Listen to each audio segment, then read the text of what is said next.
questão da legalização do aborto é um tema que vem causando polêmica entre grupos sociais, religiosos e políticos. Será que a saúde pública tem condições de arcar com essa legalização? Realmente, a vida da mãe está acima da vida do bebê? São esses e outros assuntos que nós vamos tratar hoje no programa Inversos. Eu sou Vanessa Vanderlei, sejam bem-vindos. Estamos começando o programa Inversos e hoje nós vamos falar sobre a questão da legalização do aborto, que contamos com a presença de Elida Miranda, que é dirigente da CUT e ativista feminina. Ela vai ser a favor da legalização. E temos aqui o Jackson Mota, que é estudante do 2º período de História da UFAL, católico praticante, e ele vai ser contrário à legalização. Boa noite, obrigada pela presença de vocês. E aí, essa questão tem levantado muita polêmica, né, nos grupos sociais e principalmente nas redes sociais, né? Muitas páginas de diversas ideologias, algumas contra, outras a favor, vêm trazendo à tona essa discussão, inclusive essa questão do projeto de lei, que a gente não sabe se é verdade, que Dilma iria aprovar um projeto de lei a favor, legalizando o aborto. E aí eu queria que vocês dessem o ponto de vista de vocês sobre, defendessem o ponto de vista de vocês sobre essa questão tão delicada aí na sociedade. Elida, por favor. Boa noite aos telespectadores. Gostaria de agradecer ao programa Inversos, agradecer também a Vanessa e ao debatedor, ao Jackson, né, que vai estar aqui discutindo e argumentando com a gente esse tema tão importante para a sociedade. Bom, gostaria de iniciar colocando, em primeiro lugar, que o Brasil é um país laico. Então, nós precisamos discutir as questões a partir desse ponto de vista, respeitando todas as religiões e todos os religiosos e religiosas, mas que a gente possa fazer o debate. E, na opinião, né, da Central Única dos Trabalhadores, na opinião da Marcha Mundial de Mulheres, a questão do aborto, ela é uma questão de saúde pública. Ela não é uma questão de justiça, ela não é uma questão para ser resolvida com a polícia, né? Então, a gente precisa observar que no Brasil o aborto inseguro é a quarta causa de morte materna, né? E que ocorre mais de 1 milhão de abortos clandestinos por ano no país. Então nós precisamos cuidar dessas mulheres em situação de abortamento, nós precisamos garantir realmente que tenha todo o acompanhamento, né, para que essas brasileiras, essas cidadãs possam realmente seguir a sua vida em frente com a saúde e a dignidade que elas merecem. Certo. Jackson, por favor, queria que você pusesse aí sua opinião. Eu sou, como já foi citado, né, sou o Jackson Mota, aluno do curso de História, fazendo aqui o 2º período, né, e me posiciono contra a legalização do aborto, né, por ter a real e clara noção de que esse massacre e assassinato de inocentes não passa de interesses políticos e econômicos, né? Por ter a noção de que alguém deve defender esse ser humano, esse daqui, né? Que não tem culpa da sua existência e, no entanto, é massacrado, torturado e exterminado, né, no útero daquelas que deveriam proteger, amar e cuidar desse ser indefeso. Pergunto, se isso não é uma vida, então o que é vida? Portanto, sou totalmente contrário à legalização, concordo com a Elida que o Brasil, né, é um país laico, né, os dados que eu vou trazer aqui não trata de dados religiosos, pelo fato de eu ser católico, são dados estatísticos e de instituições que não têm nada a pertencer à Igreja Católica, né, são os dados que eu vou demonstrar aqui. A religião está de lado e os dados são totalmente, não tem nenhuma ligação com a Igreja Católica. Certo. Uma questão que eu vejo ser muito debatida quando se fala da legalização do aborto é a defesa de que o feto ele só passa a ser um ser vivo a partir do 3º mês, né? como eu estou mediando aqui, eu não posso me posicionar. Eu queria saber como é, baseado em que essa questão é colocada para que seja uma das defesas. Claro que a gente vê a questão da legalização, muitas pessoas são contra, mas não totalmente, né? Elas defendem que o aborto seja legal em casos de estupro, que já é previsto por lei, inclusive, né? Mas eu queria que vocês falassem um pouco dessa questão da vida mesmo da criança. Será que ela será que a vida da mãe é primordial, está à frente da vida do feto? Será que o feto ele só tem vida realmente a partir do 3º mês? Né? Então são questões que a própria... Eu cito sempre a igreja porque a igreja é uma que vem contra, né? Batendo de frente com essa questão. E muitos movimentos vêm a favor justamente por conta dessa questão dos direitos da mulher, da mulher alcançar os seus direitos primordiais, que, como vemos hoje, a mulher ainda enfrenta muitos problemas na sociedade. Mas eu queria que vocês falassem sobre essa questão, né? O feto realmente tem vida só depois do 3º mês? Né? É isso que causa muito debate entre esses grupos, tanto em defesa quanto contra a legalização do aborto. Hélida, você pode começar, por favor? Sim. Veja bem, não é possível a gente medir qual é a vida que é mais importante e qual é a vida que é menos importante, né? É muito complicado, todas as vidas são importantes e não há, no nosso entendimento, essa tentativa de buscar assim, essa resposta no sentido de qual é a vida mais importante. Todas as vidas são importantes. A geração, né, o início da vida humana se dá já no começo, né, da fecundação, da germinação, enfim. Mas é necessário que a gente possa estabelecer os critérios para a vida em sociedade. Né? Nós temos um entendimento, primeiramente, que se trata dos direitos reprodutivos das mulheres. Né? O corpo é da mulher, né? Aquela vida que está sendo gerada está dentro do corpo dela, então a decisão, fundamentalmente, é dessa mulher. Né? Então, inclusive, existe até segmentos religiosos, como o próprio movimento das católicas pelo direito de decidir, que fazem essa discussão de que a mulher toma a decisão. Né? O corpo da mulher é da mulher, não é da sociedade, não é do Estado, não é de nenhuma religião, não é do seu companheiro ou da sua companheira. O corpo da mulher é dela, então ela decide, ela vai sentir, né, as dores físicas e psicológicas e as consequências daquele procedimento. Então, a questão muito mais do que a gente identificar em que momento a vida inicia, é importante a gente perceber que o aborto é um procedimento que já existe na nossa sociedade e que hoje a gente vê ele acontecer, né, como eu já coloquei aqui, mais de 1 milhão de abortos acontecem só no Brasil a cada ano, e a gente vê nitidamente que as mulheres que têm uma condição social elevada fazem esse procedimento nas chamadas clínicas clandestinas, com todo o aparato que possa garantir um procedimento realizado com êxito. Né?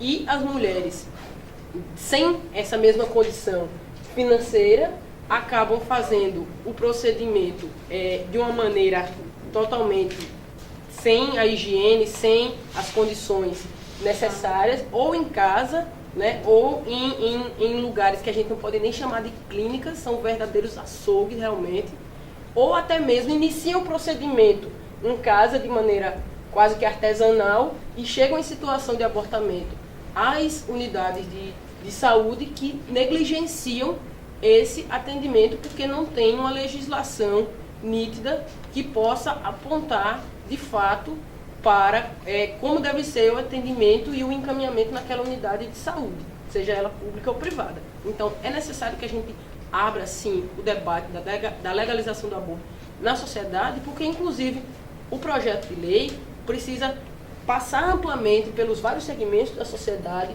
ouvindo, sim, o que é que pensam as mulheres, o que é que pensam os segmentos que são contrários e que são favoráveis, para que chegue a um texto, né, que garanta a liberdade de decisão das mulheres, mas que também ampare, né, a segurança em casos de estupro, né, em casos em que o neném é o chamado anencéfalo, né, que vai nascer sem o cérebro. Então, essas mulheres, né, é tão doloroso para elas tomar essa decisão já, que o Estado precisa sim garantir para elas o amparo e o acompanhamento, e não punir elas diante de tanta dor que elas já estão passando nessa situação. Você, Jackson? Eu concordo com a Elida aqui na questão do início da vida, né? Como ela falou, o início da vida se dá a partir do momento em que o espermatozoide fecunda o óvulo, né? Essa parte eu concordo. No resto eu não concordo mais em nada. Né? A questão de que o corpo é da mulher, é verdade, o corpo é da mulher.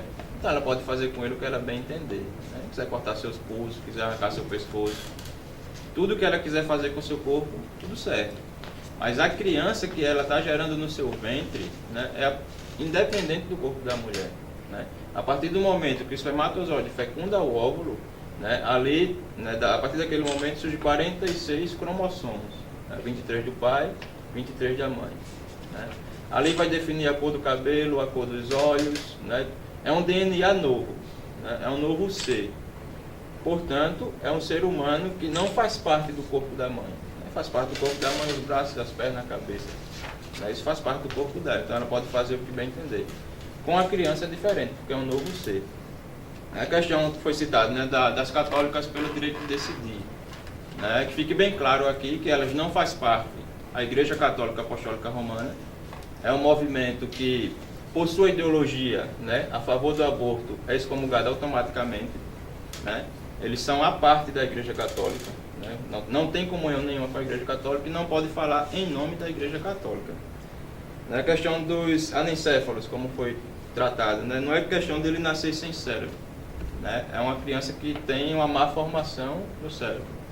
Ele não nasce sem o cérebro. Eu ia falar sobre a questão do início da vida, só que como nós aqui, né, entramos em um consenso, né, que o pai da embriologia, né, Carl Ernst von Baer, considerado o pai da embriologia moderna, descobriu-se que o início da vida humana começa na concepção. Né, isto é, no momento em que o espermatozoide entra em contato com o óvulo, fato que ocorre já nas primeiras horas após a relação sexual. A gente sabe, quer dizer, nem todo mundo sabe, mas há uma lei que favorece o aborto quando a mulher ela sofre um estupro. Me corrija se eu estiver errado. E o que a luta agora é que a mulher ela tenha o direito de abortar em qualquer circunstância, né? No caso da criança anencéfala, no aborto, na questão do aborto, na questão do estupro, enfim, inúmeras motivações. Mas vocês acham que a saúde pública, do jeito que está, né, que não dá conta nem dos casos básicos de atenção à saúde e sociedade, será que ela teria estrutura para receber essas mulheres e para realizar esses procedimentos? Né? É isso que a gente tem que pensar também, né? E aí, será que essas mulheres elas estariam amparadas pelo sistema de saúde pública para realizar esse procedimento do aborto sem que elas sofressem tantos problemas físicos e psicológicos? Será que elas teriam um apoio, né, de um psicólogo, de um psiquiatra para seguir com o andamento do tratamento? Né? É isso que eu quero que vocês esclareçam para a gente. Será que realmente o governo brasileiro, com a saúde capenga do jeito que está, teria condições de dar esse amparo para as mulheres que praticam aborto? Vamos lá. Veja bem, existia no Brasil uma portaria de número 415 que permitia, sim, o aborto, procedimento de aborto em caso de estupro comprovado. Mas essa portaria, infelizmente, foi revogada. Então, a gente, né, do ponto de vista social e o ponto de vista que nós feministas também defendemos, consideramos que voltamos para uma certa estaca zero, porque hoje não tem a portaria e também não tem nada que substitua ela, né? Ficou um vazio legislativo muito delicado, que coloca as mulheres numa situação muito difícil, porque qualquer médico, qualquer médica profissional da saúde de um modo geral pode se recusar a prestar o atendimento àquela mulher que chega em situação de abortamento na unidade de saúde. E isso é muito negativo, isso coloca a mulher numa condição de insegurança muito forte. E aí, veja bem, as unidades de alta complexidade, como é o caso, por exemplo, aqui em Maceió, da Santa Mônica, que teriam essa missão de cuidar desse tipo de procedimento, né? Isso precisaria estar encaixado, né, dentro do funcionamento, do cronograma de funcionamento da saúde pública. E aí, quando você pergunta, mas será que isso iria funcionar a contento, né? Isso iria funcionar da maneira como os feministas defendem, que tenha não só o procedimento, né, naquele momento de higienização, de curetagem, de todo o passo a passo, mas o acompanhamento psicológico e de assistência social a ela e ao quadro familiar na sequência. Bom, isso está relacionado a uma defesa que nós também fazemos do SUS de qualidade, né? A gente defende o SUS de qualidade porque hoje o atendimento em unidades como que eu citei aqui, a Santa Mônica, não é de qualidade. E isso não tem nada a ver com a questão da legalização do aborto. Então, seria um dos itens a ser introduzido na rotina de unidades de alta complexidade como a da Santa Mônica. Então, a gente precisaria cobrar que funcionasse bem esse procedimento e todos os outros que acontecem lá, né? Garantindo que, por exemplo, gestantes com gravidez de risco possam evoluir, né, até os 9 meses e ter a criança de maneira saudável, né? Então, todos os procedimentos, inclusive esse do atendimento à mulher com a situação de abortamento, precisaria funcionar bem. Agora, a gente pode e deve fazer essa defesa do SUS de qualidade. Não é a legalização do procedimento de aborto que vai fazer com que a estrutura do SUS não consiga funcionar a contento. Entende? Então, isso seria um procedimento acrescentado. Outra coisa que eu gostaria de acrescentar é que quando nós defendemos a legalização do aborto, a gente não coloca isso como um método contraceptivo, né? Então, assim, não é que agora a cada gestação, a cada gravidez, não precisa nem tomar outros métodos contraceptivos. Eu engravidei, aborto. Não se trata disso. E países que já enfrentaram esse debate da legalização do aborto e construíram uma lei de maneira nítida, reduz os índices, inclusive, de aborto nesses países. Então, é importante destacar que não é um método contraceptivo, não é uma coisa que vai ser feita de maneira aleatória, como se fosse algo sem importância, sem relevância na saúde física e mental da mulher. Eu gostaria de saber da Hélida, depois, de onde foi que foi tirado esse número, né, de 1 milhão de mulheres mortas, né, pelo aborto. Porque aqui o site do DataSUS, que é o site do SUS, né, traz para nós aqui a informação de que, por ano, morrem aproximadamente 150 mulheres por causa do aborto, né? E não é aborto provocado, né? Muitas vezes, a maioria dos casos, por conta de uma pré-natal, né? Uma pré-natal. Sobre essa questão de aumentar o índice de número de abortos, ele aumenta realmente. Na Espanha e Portugal, os índices de aborto lá que foi legalizado aumentou muito, né? Meninas lá de 18 anos já estão no seu 3º aborto, né? Ou seja, legalizou o aborto, né? Para que usar camisinha, para que usar outros métodos contraceptivos, se eu posso chegar lá depois e abortar. Menina de 18 anos no seu 3º aborto, né? Outra coisa que se fala muito é na questão da saúde da mulher. Mas por que não falar da saúde da criança, do bebê que está sendo assassinado? né? É esse ser indefeso que a gente precisa proteger. Né? Eu tenho dados aqui levantados, né, de Lisboa. 60% das mulheres que praticaram aborto tiveram que passar por tratamentos mentais 90 dias após o aborto. Quais são os sintomas que essas mulheres apresentam? Depressão, transtorno bipolar, síndrome do pânico, surtos psicóticos, medo e culpa. Ou seja, praticou o aborto e agora carregam com si a pena do aborto, né, o peso na consciência de ter tirado uma vida humana e esses transtornos aqui mentais. Né? Ou seja, legalizar o aborto seria a solução? Né? Creio que não.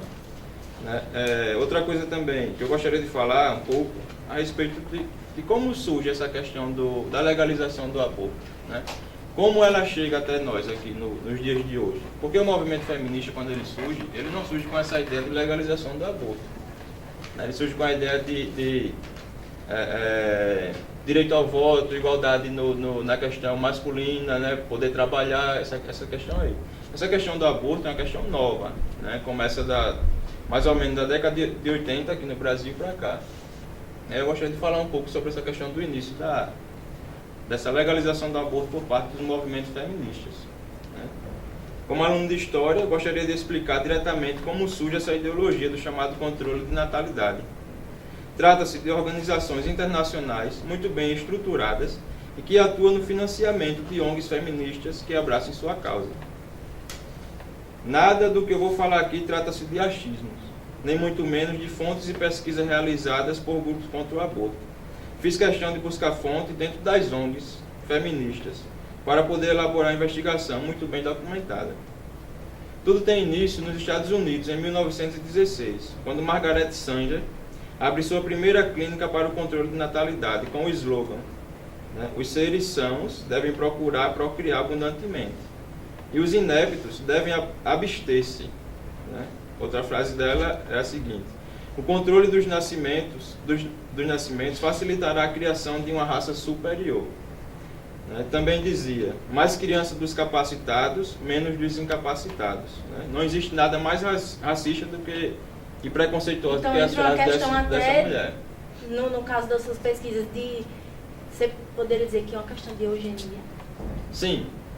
Outra coisa que acontece também é o financiamento que vem por parte de agências americanas, principalmente, né, financiando, bancando, né, essas ONGs feministas aqui no Brasil para que possa implantar o aborto. Eu tenho os dados aqui que eu peguei na página. Mas quais seriam os ganhos econômicos, finalmente, do movimento feminista pregar essa questão do aborto e defender? Você acha que realmente elas não estão pensando na mulher em si, no bem-estar da mulher? Não. Porque quando você abre uma clínica, aquela clínica ela vai gerar lucros. O internamento ele gera lucros. Né? Vai ter que ter anestesia, vai ter que ter médico, vai ter que ter tudo. Né? Tudo ali vai gerar em torno do dinheiro. Né? Ou seja, tudo é em torno do financeiro. Né? Não é nada pensando na saúde da mulher em si, e sim no lucro, no que o dinheiro pode trazer. Né? Eu posso continuar aqui? Pode.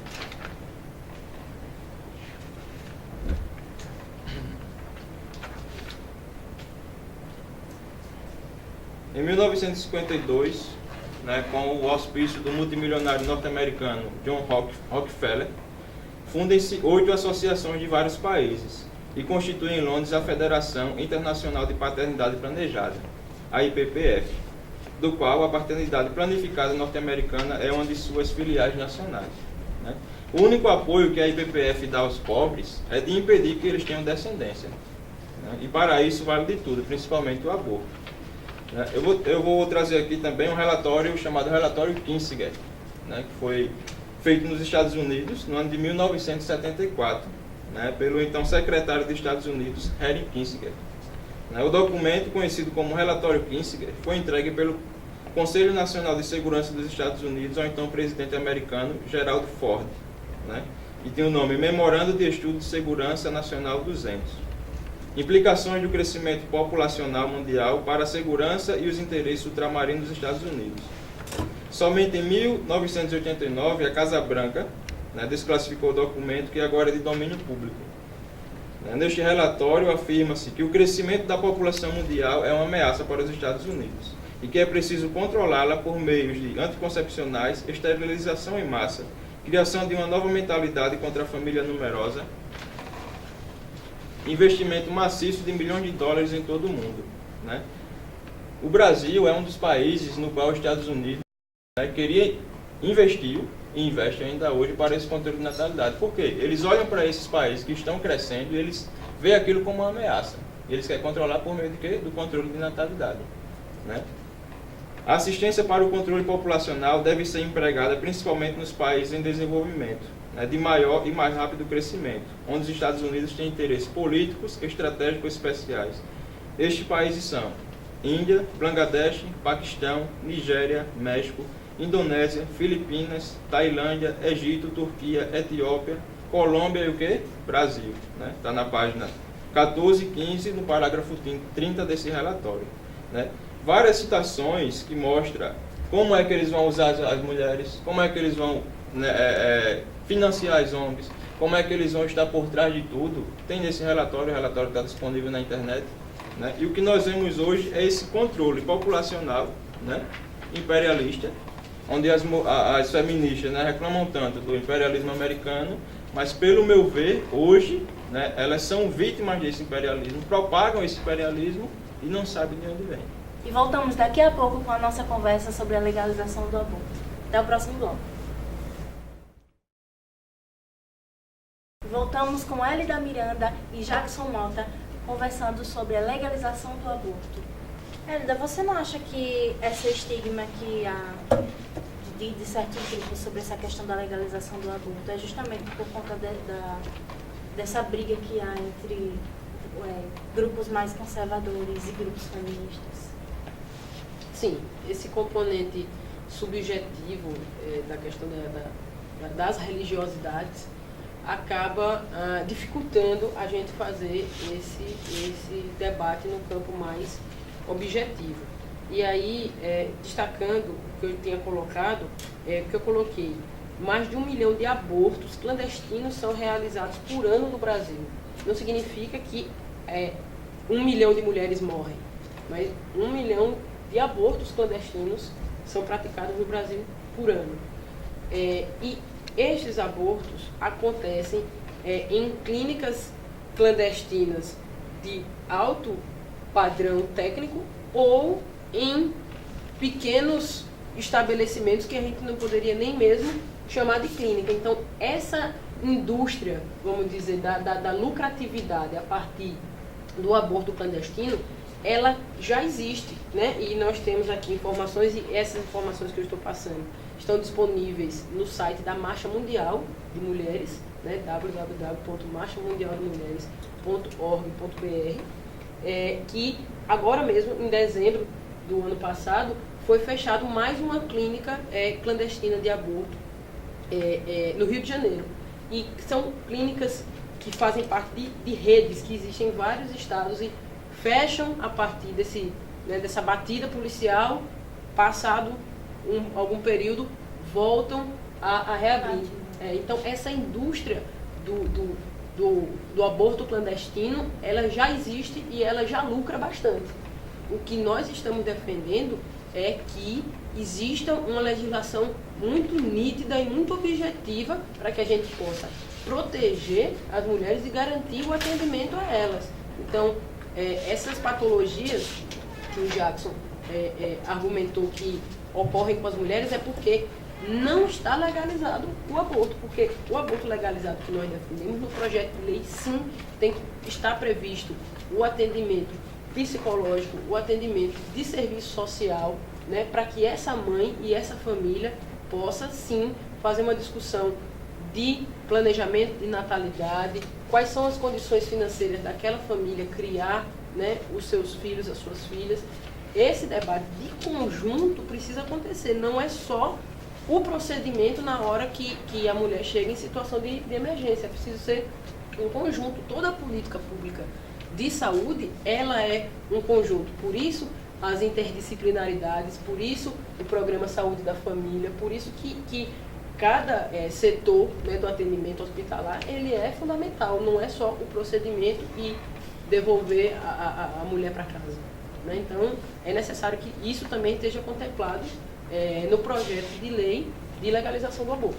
Certo. Então, Jackson, você concorda que essa, como eu falei, para ele, desse estigma que há sobre essa questão da legalização, não é por conta de um embate de grupos mais conservadores e de feminismo, porque a gente vê, eu presenciei brigas assim, geralmente nas redes sociais, né, de grupos de ambos os lados, tanto sobre essa questão da legalização do aborto quanto da libertação da mulher. Será que a mulher ela tem que ser submissa ao homem ou ela deve chegar à igualdade? Claro que ela deve ser igual ao homem, todo ser humano é igual. Mas você não acha que essa questão vai muito além da vida da criança ou da mulher? Bem, eu não concordo que seja questão de grupos conservadores ou não conservadores. As estatísticas estão aí para mostrar isso. Né? Que países em que legalizaram, o aborto cresceu. Né? Ou seja, nós não estamos aqui lidando com uma única vida, mas são com duas vidas, a da mulher e a da criança, que precisa ser defendida. Né? Assim, outro dado que eu gostaria de trazer é que em 2005 foram registradas 1.620 mortes maternas. Né? E por isso que eu falo, né, apenas 150 relacionadas ao aborto. É por isso que eu discordo desses dados de 1 milhão, né, eu não sei de onde foi tirado. Assim, e eu perguntaria, né, em quem acreditar? No site do DataSUS, que traz esses 1.620 mortes maternas, ou de um site feminista, né, na Marcha Mundial, que traz esse 1 milhão de mortes de mulheres por conta do aborto. Né? Ou seja, eu considero um dado falacioso, né, retórico, e a gente vê isso em todas as feministas que vêm falar, é 1 milhão de mortes, mas cadê os dados? Se o DataSUS fala uma coisa, por que vocês vêm com outra? Né? Outra coisa que eu gostaria de trazer aqui, só concluindo, né, é como isso chega ao Brasil, como esse movimento lá nos Estados Unidos, né, chega ao Brasil, né, como ele vai chegar aqui. Né? A filial da IPPF, que eu citei anteriormente, chama-se BENFAM, Sociedade Civil Bem-Estar Família no Brasil, fundada em 1965. Né? Grande fomentadora de anticoncepção, de esterilização e atualmente do aborto. Há também em nosso país o Grupo Parlamentar de Estudos em População e Desenvolvimento, né? O GPEPD, que durante a Assembleia Nacional Constituinte, que iria elaborar a Constituição de 1988, né, recebeu generosamente a quantia de $112.755 para inserir o tema Planejamento Familiar em nossa Carta Magna. O resultado foi o parágrafo 7º do artigo 226 da Constituição Federal, que trata do planejamento familiar, que até então não tinha na nossa Constituição. Né? Tudo isso foi financiado por esse grupo, né? Pagaram os constituintes da época para inserir dentro dessa Constituição esse artigo. Né? E bem depressa, um deputado do Partido dos Trabalhadores, do PT, chamado Eduardo Jorge, né? Entrou com um projeto de lei para regulamentar esse dispositivo constitucional. E como não podia deixar de ser, tal regulamentação incluía a legalização da esterilização como um meio legítimo de planejamento familiar. Aprovado o projeto, transformou-se na Lei 9263 de 96, que regula do artigo 226 da Constituição Federal, que trata do planejamento familiar. Estabelece penalidade e dá outras previdências. Foi assim que legalizaram a esterilização no Brasil. Certo. Para finalizar, só para você, contra a legalização da esterilização? Contra. Contra. Mas, assim, eu queria questionar os dois, né? Eu sei que há opiniões divergentes aqui, mas será que não há outras alternativas além do aborto e da prevenção? Será que a mulher, após ter concebido a criança, será que ela não poderia manter a gravidez? Porque o que é que nós presenciamos? Nós vemos famílias que se dispõem a adotar, a adoção, e tantas mulheres de baixa renda cometendo abortos de uma maneira assim subhumana, né? Sem nenhum apoio.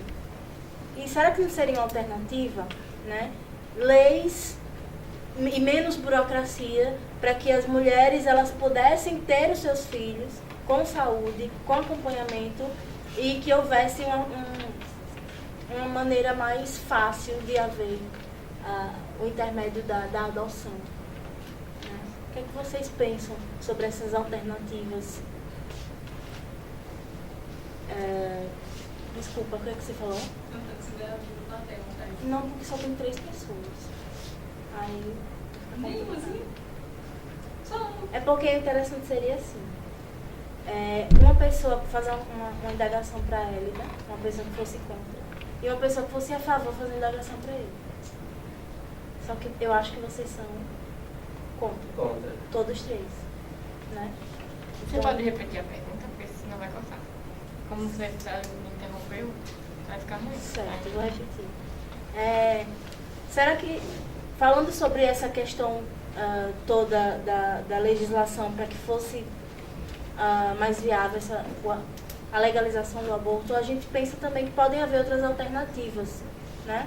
A mulher, mulheres de baixa renda, ao invés de recorrer ao aborto, elas poderiam ter um apoio governamental para que a burocracia fosse menor, para que elas pudessem ter o intermédio de uma adoção. Tantas famílias aí querendo adotar crianças, impedidos pela questão da burocracia. Né? E tantas mulheres cometendo abortos aí à torta e à direita, principalmente mulheres de baixa renda, sem nenhum apoio. Né? Eu queria que vocês discorressem sobre essa questão. Que outras alternativas podem ser oferecidas, além do aborto e da prevenção da gravidez? Pode falar. Certo, vamos lá. Primeiro, em relação a essa pergunta sua, é importante a gente perceber que são legislações distintas. A legislação relacionada à questão do aborto é uma, né, pode vir a ser uma, que nós não temos hoje, e a questão da adoção, ela é outra. Então, inclusive, é necessário que a gente avance, sim, né, no aperfeiçoamento da legislação relacionada à adoção no nosso país. Por exemplo, adoção por casais do mesmo sexo. Quanto a gente não poderia avançar e a fila, né, da adoção andar de maneira larga se a gente deixasse, né, a nossa hipocrisia dogmática de lado e pudesse realmente garantir a adoção também por essas famílias, né, que hoje nós temos vários formatos de família no nosso país e o Brasil, como um país laico, precisa abraçar todas essas famílias, precisa garantir, né, todos os direitos civis dessas famílias. Então, essa é uma questão que, sim, nós precisamos aperfeiçoar e atualizar a legislação de adoção no nosso país. Mas a gente precisa, né, o Estado precisa garantir critérios objetivos, opções para os cidadãos e as cidadãs tomarem a sua decisão. Então, se vai levar a gravidez até o fim e depois colocar a criança para adoção, ou se vai interromper a gravidez por motivos diversos, essa é uma decisão que a mulher gestante vai tomar. E aí o Estado precisa garantir as possibilidades para ela, o caminho, né, e que ela não seja criminalizada, que ela não seja presa por ter tomado uma decisão, né? Então, isso precisa ficar bastante nítido. E para dar continuidade à argumentação, dizer o seguinte, que os dados que eu estou apresentando aqui não são conflitantes com os dados que são colocados. O que eu disse que ocorre é 1 milhão de abortos por ano no Brasil. Então, quem morre não são as mulheres. Eu não estou dizendo que tem 1 milhão de mulheres mortas por ano. Certo? Então, é importante a gente identificar isso e não colocar em dúvida a questão do site da Marcha Mundial de Mulheres, que faz, com todos os dados que coloca lá, é devidamente apurado com toda a responsabilidade. Mas se esses abortos eles são clandestinos, como é que chegou a ter esse número de 1 milhão? Se são clandestinos? Verdade, como é que é esse conteúdo? Não, clandestino no sentido de que não são legais, não são escondidos. Eles não são escondidos. E é feito, sim, a pesquisa. Mas baseado em quê? Mas nós sabemos que, desculpa interromper, mas nós sabemos que há mulheres que abortam sem que o Estado tenha conhecimento. Exatamente, né? Ou seja, esse número é maior ainda, porque a gente não consegue. É a mesma coisa que se você pegar os dados da Maria da Penha, você vai ver dados, mas com certeza tem casos de violência que a denúncia não chega aos órgãos que fazem, né, esse levantamento. Então, os dados são maiores ainda, mas a gente não consegue realmente ter essa plenitude dos dados, porque eles ocorrem de maneira larga. Então, é nesse sentido que eu digo que não há conflito nesses dados que você está apresentando e os dados que eu estou trazendo. Certo. Você, Jackson, acha que a adoção ela é a única alternativa que a mulher... Adoção não. Adoção, no caso, né? Porque, no caso, você encontra alguém. Isso. E aí você acha que a adoção ela é a única alternativa que a mulher tem a usufruir, no caso de gravidez indesejada? Na minha opinião, sim. Né? No caso, seria a adoção por casais heterossexuais, bem claro.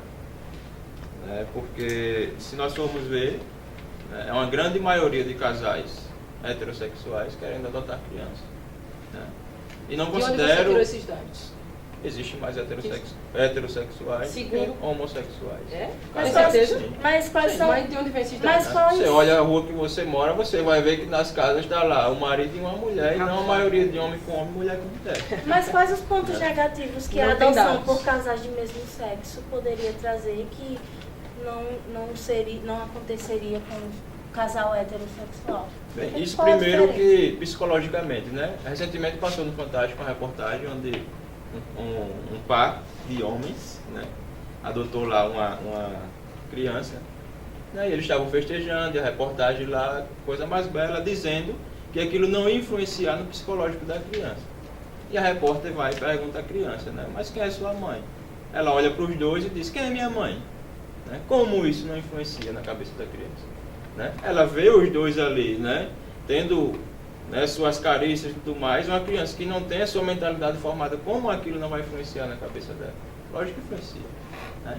Outra coisa interessante que eu acho, Hélida, assim, é que nós estamos lidando com gigantes. Né? A gente fala em adoção, lógico, esse é o meu ponto de vista, adoção. Mas há gigantes que bancam financeiramente essas ONGs para que elas, né, venham intervir para que isso não aconteça. Essas ONGs feministas. O que é que acontece? Segundo o banco de dados, né, da Associação Brasileira de ONGs, né, a ABONG, há no Brasil 35 ONGs feministas. Dessas 35, apenas 7 não recebem apoio financeiro de uma agência internacional. Né? Ou seja, adotar, colocar filho no mundo, além de representar um perigo contra esses países, né, desenvolvidos para eles, né, uma criança que você vai colocar no mundo, ela vai gerar custos. Vai gerar custos. Né? E aí entra aquela velha ideologia marxista, né? De manipular os mais fracos e nunca seguir o que eles pregam. Né? Porque se nós formos ver, aí a pesquisadora aqui, deixa eu citar o nome dela, que foi ela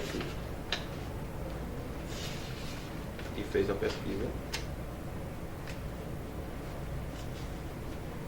É a doutora Maria Salete Ferreira Novelino. Ela é doutora em Ciências da Informação pela Universidade Federal do Rio de Janeiro. Pesquisadora titular da Escola Nacional de Ciências e Estatística do IBGE, onde leciona no mestrado em Estudos Populacionais e Pesquisas Sociais. Né? Ela faz esse levantamento, né?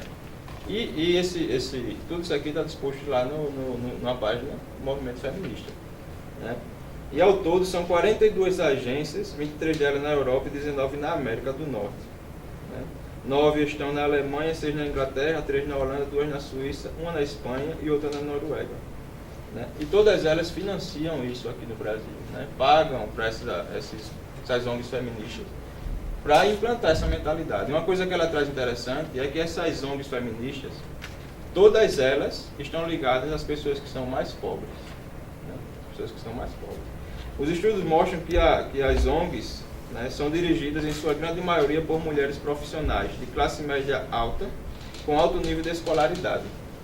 Das 21 ONGs analisadas, 13 são sob responsabilidade de mulheres com nível superior. Dentre estas 5 são sociólogas.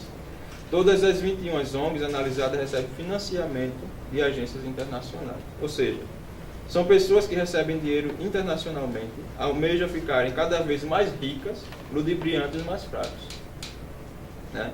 Vai perguntar a essas poderosas das ONGs se elas vão às ruas lutarem pela causa.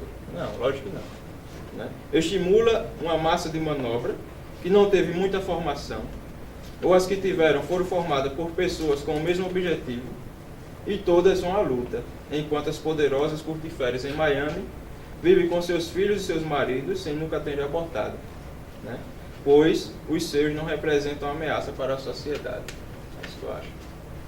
Então é uma discussão que gera muitas divergências, né? Eu acho que a gente vai demorar um pouco para chegar a uma conclusão, que é realmente... Vanessa, me permita, eu queria só desmistificar essa questão do financiamento das ONGs, porque certo. a cooperação internacional, ela existe numa diversidade de movimentos, inclusive os movimentos religiosos, pastorais, né, ONGs de caráter religioso também recebem ajuda internacional chamada Cooperação Internacional Independente, de qual é o objetivo da sua causa. Então, não tem nada que possa desabonar, né, a importância da causa, né, seja a causa feminista, seja outra causa, em função de receber recurso financeiro internacional a partir de projetos devidamente comprovados. Certo. Como eu havia falado, é uma questão muito delicada a se tratar, né? A gente sempre vai ter pensamentos super divergentes em relação a isso, até porque, apesar de vivermos em um país laico, percebo que grande maioria é cristã, né? E nós temos uma forte influência tanto da Igreja Católica quanto Igreja Protestante, quanto religiões protestantes aí na ideologia do brasileiro, né? E eu só queria que vocês deixassem para finalizar uma mensagem de reflexão sobre essa questão, para que a gente possa deixar no ar. E aí, vale a pena a legalização do aborto? Sim ou não? Certo? Bom, eu que comecei todas, eu sugiro que dessa vez a gente vê. Por que, né, continuar sendo contra a legalização do aborto? Né? Por que isso? Porque tudo que eu trouxe aqui, não consegui passar tudo, né? Vou deixar aqui meu Facebook, quem quiser entrar em contato, Jackson Mota. Né? Por que isso? Porque nós estamos lidando com poderosos, né? Com agências internacionais que financiam essas ONGs feministas para que elas possam propagar aqui uma ideologia de controle de natalidade na população mais pobre. Ou seja, porque isso é uma ameaça. Né? O aumento dessa população vai se tornar uma ameaça para os grandes. Né? Esse povo pobre, né, infelizmente, se torna uma massa de manobra na mão deles. São pessoas, como a pesquisa mostra, com estudo, né, intelectuais, e que querem disseminar esse massacre de inocentes aqui no nosso país. Né? E eu quero terminar mostrando. Né? Esse daqui não merece nunca ser assassinado, né? Não merece nunca ser maltratado, né? Porque ele é um ser inocente, indefeso, que não pediu para vir a este mundo. Né? Eu sugiro também que assistam O Grito Silencioso. Pode acessar o YouTube, né? Tem um documentário e ele vai mostrar, né, como o aborto é feito, como essa criança aqui é trucidada, massacrada e assassinada. Né? E aí depois vocês vão ver se vocês são contra ou a favor do genocídio desse inocente. Bom, vamos lá. Primeiro eu gostaria de destacar que poderosa é toda a religiosidade de matriz judaico-cristã que a gente vem hegemonizando a partir da força e do poder, principalmente aqui no Brasil, que é contra, né, como o raciocínio que é apresentado aqui, a camisinha, a esterilização, né, a legalização do aborto e todo e qualquer procedimento que garanta o direito da mulher de decidir sobre o seu próprio corpo, decidir sobre a sua própria vida. Né? Não há pesquisas de que essa religião ou essas religiões, do ponto de vista numérico, sejam a maioria. O que há é uma hegemonia social e que as pessoas têm até medo de dizer que não são, como as pessoas têm medo de assumir a sua orientação sexual e dizer que não são héteros. né? Há uma verdadeira perseguição a esse público, e por isso a gente imagina que os heterossexuais são maioria na nossa sociedade. Então, é necessário que a gente garanta, sim, a liberdade para todas as cidadãs e todos os cidadãos tomarem a sua decisão. Aborto não é método contraceptivo, mas ele precisa estar garantido na nossa legislação, né? É necessário que o Estado compreenda o seu caráter de laico, né, o seu caráter de laicidade, e garanta para a mulher todo o atendimento, independente das suas questões subjetivas e das suas questões religiosas. É preciso haver esse distanciamento, é preciso a gente sair do discurso emotivo e ver que assassinato é quando se nega um atendimento a uma mulher numa situação de tanta fragilidade. Então, é necessário que o Brasil enfrente esse debate e faça, sim, democraticamente, uma legislação sobre a legalização do aborto. E encerramos por aqui o nosso debate. Gostaria de agradecer a Hélida Miranda e ao Jackson Mota pela presença aqui nos nossos estudos. Obrigada, Hélida. Obrigada, Vanessa. Estou à disposição para o debate. Jackson. Obrigado. Eu estou à disposição. Quando precisar é só chamar. E deixando claro que tudo que eu falei aqui não tem nenhuma motivação religiosa, sim dados estatísticos para comprovar tudo aquilo que eu estou falando. Ficamos por aqui com o programa Inversos. Obrigada.